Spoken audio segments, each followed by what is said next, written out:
information influences our capabilities, our opportunities, our interests, and our potential.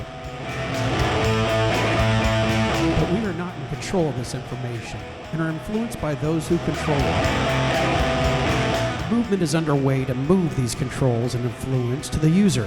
What is possible when we are connected and in control? This is the quest. This is the emergence. Welcome to The Emergence, a podcast asking the question, what is possible when we are connected and in control?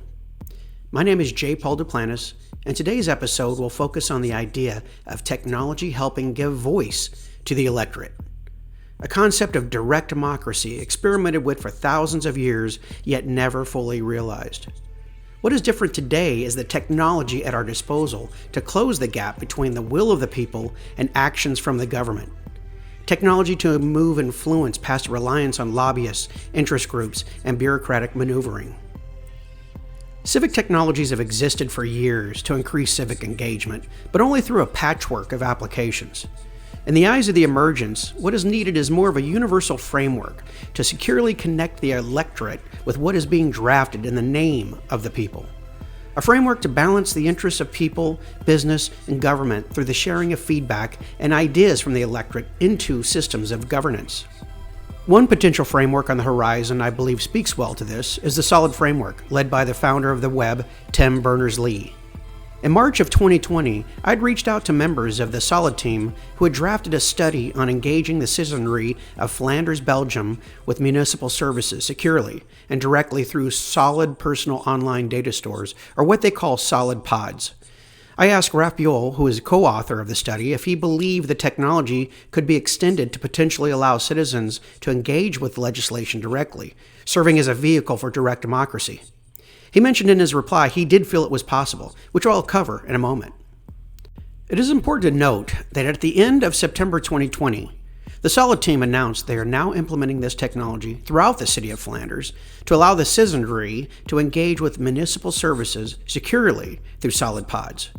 Could this be a first step toward a path of technology framework empowering direct democracy? Only time will tell. But before I read the essay detailing the technology behind this potential empowerment of the electorate and Raf Buell's reply, I'd like to provide more of a setup outside the scope of the technology to why I believe the fundamentals of an engaged electorate are important for democracies to thrive.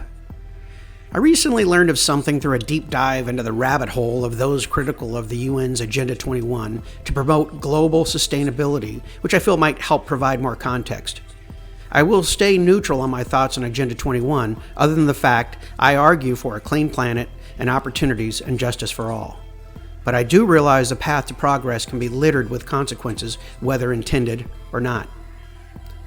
What I learned from the critiques of Agenda 21 is the concern of non-elected officials infiltrating local governments through something called the Delphi technique, which is a method of group decision-making and forecasting through the judgments of experts influencing legislation. Even though I do see this conspiratorial nature of the Delphi technique being used as a proxy for the UN to eventually depopulate rural areas, the notion of using non-elected experts to influence legislation resonated with me, and I felt served as an effective lens to see the ideas of direct democracy through. Is it too hard to believe there could be a global agenda to push standards for communities all over the world to follow to end in a more sustainable future for Mother Earth?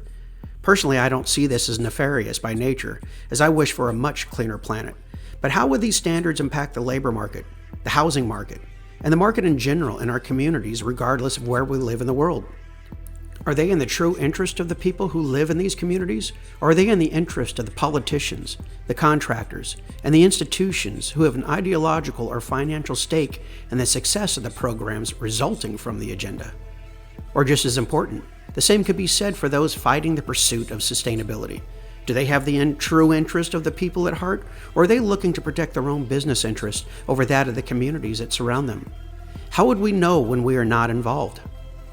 I also believe there is an agenda to limit competition between information carriers and big tech, impacting the affordability, accessibility, and quality of the flow of information to end users. Do the end products of Cox Communications, Google, Twitter, or Facebook behind the flow of information have the true interest of the people at heart? Or do they serve the interest of their shareholders, the politicians, and other organizations who have an ideological or financial stake in the success of the programs resulting from their agenda? When the net worth of these companies become larger than the GDP of many countries on Earth, what are the chances the information they deliver would serve the bottom line of anyone else other than themselves? Is all of humanity at the service of a bottom line? And do we want more of a stake in determining the bottom line are the questions to ask. I chose the two agendas above as examples to consider, as I believe one speaks to the potential of a healthier planet and the other speaks to the potential of healthier minds inhabiting the planet. Two agendas incredibly important to the health of society in general, but when outside the reach of the people, are muted in their full potential. Potential robbed by dissonance coursing through the electorate, drowned out by the illusion of representation. How prominent is the Delphi technique in politics, where lobbyists, associations, and NGOs use money and political capital to influence legislation locally and nationally to put forth agendas favorable to all corners of the political spectrum? To use influence to seize private property, bypass environmental standards, or push through tax loopholes, to name a few. I would imagine it would be impossible to quantify, but it does beg the question, when people are not actively involved with their governance, how influential could they really be in their governing? When they are not involved, what business and/or institutional interests are filling this void? Are the legislative proxies of their politicians enough to overcome these forces to build a truly representative government? Clearly, what exists today favors the building of systems of governance and commerce to optimize societal outcomes, but shouldn't the people have more of a voice in building these systems? Shouldn't outcomes be more reflective of those it is built to serve? I know the argument too well, that people should not be trusted to participate at a level beyond voting for their representatives, or that people have better things to do than to be involved civically at such a level, or that nothing would ever get done with too many cooks in the kitchen. I actually shared an email with the founder of GovTrack.us on this very topic, where he mentioned this style of technology has been tried countless times to no avail, and people have better things to do with their time. Under the current framework, he might be correct. Whereas if what we see from the greater web was copy and pasted into civic engagement down to the legislative level, there's a high probability people would be wasting their time as the noise would be deafening. But there are technologies on the horizon to change the very fabric of the web from a system driven by providers to one driven by people, and the solid framework is at the front of this push. What would be possible if technology securely aligned the interest and situations of people with legislation and those who crafted it? Not to match every piece of legislation with every person impacted, but to match topics with legislation and procedures being drafted with those highly interested and engaged in the topic. Not only feedback and ideas cultivated from experts and providers in related fields, but stakeholders in the communities served. Feedback and ideas not to replace the efforts of experts and politicians, but to inform their positions organically from deep within the system of governance. Feedback and ideas on cancer research funding coming from a physician's assistant for an oncologist. On education reform from a teacher or parent who homeschools their child. On a highway expansion through a community from their commuters and homeowners in the area. What could a framework built for stakeholder interest to resonate into laws passed on their behalf do to build a more representative government in society in general? This is the purpose of this episode, which is to inspire thought and awareness around these ideas, and future episodes to engage technologists, government officials, and community members about what might be possible when technology aligns the governed with the governing more effectively. Yes, we can vote for a council member representing our community, but what percentage of people who vote really understand how the person will represent their interest? And what are the chances what the candidate promises aligns with what the candidate fights for? Not to say we should not vote for the candidate, but I have to wonder if our vote is muted when we are not heard at the process level. Maybe when we are more in tune with the process of governing, we may finally get to the point where we will begin to demand better choices for representation, as well as learn to more effectively sniff out games played by institutions to influence elections or bypass legislation. The root word of democracy is from the Greek word demos, meaning a whole citizen living within a particular city-state.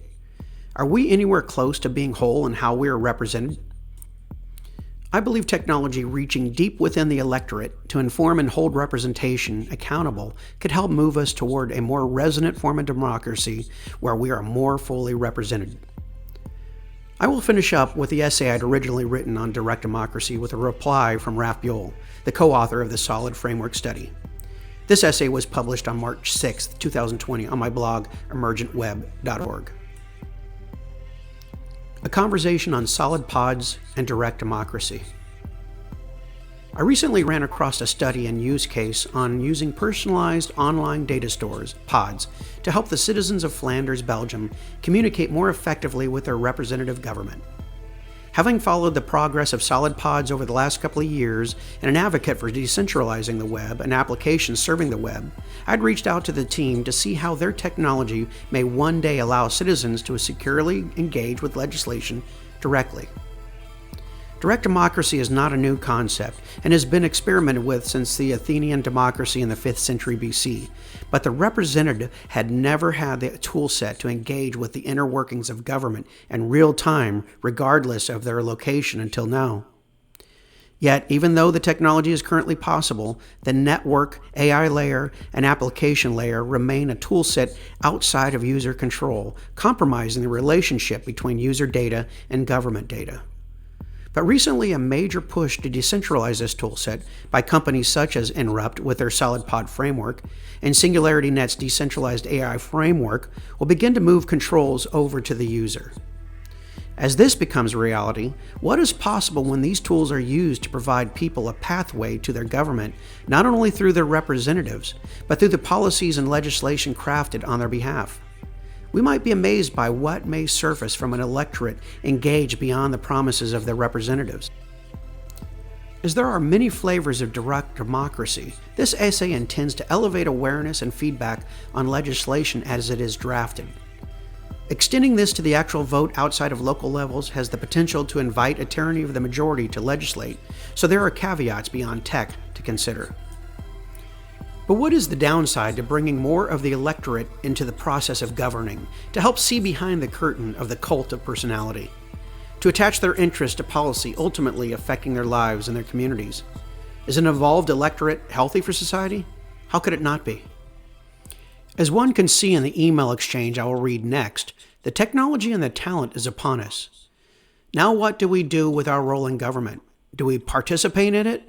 Or do we anticipate what is drafted for us by it?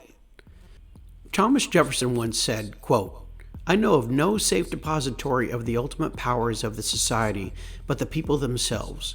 And if we think them not enlightened enough to exercise their control with a wholesome discretion, the remedy is not to take it from them, but inform their discretion."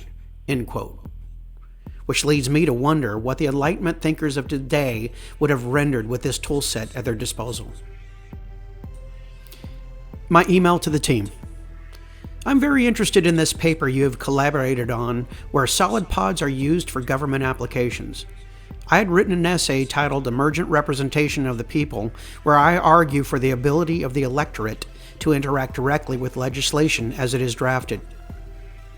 As I read through your paper, I'm wondering if legislation could be drafted in a pod, with each committee member involved having their own pod, and a commenter with their pod attaching feedback to passages attached to the source material. I would envision the legislators being able to turn on layers of commentary and vote up the contributions best speaking to the passages in question. I would also envision some type of citation or badge that would sit in the commentator's pod to remind the electorate of their contributions. Does this sound possible? Or more importantly, practical? Curious to hear your thoughts. So this is the reply from Ralph Buell with the SolidPod Framework study. Dear Paul, it might be a good idea to facilitate the drafting process of legislation using multiple pods.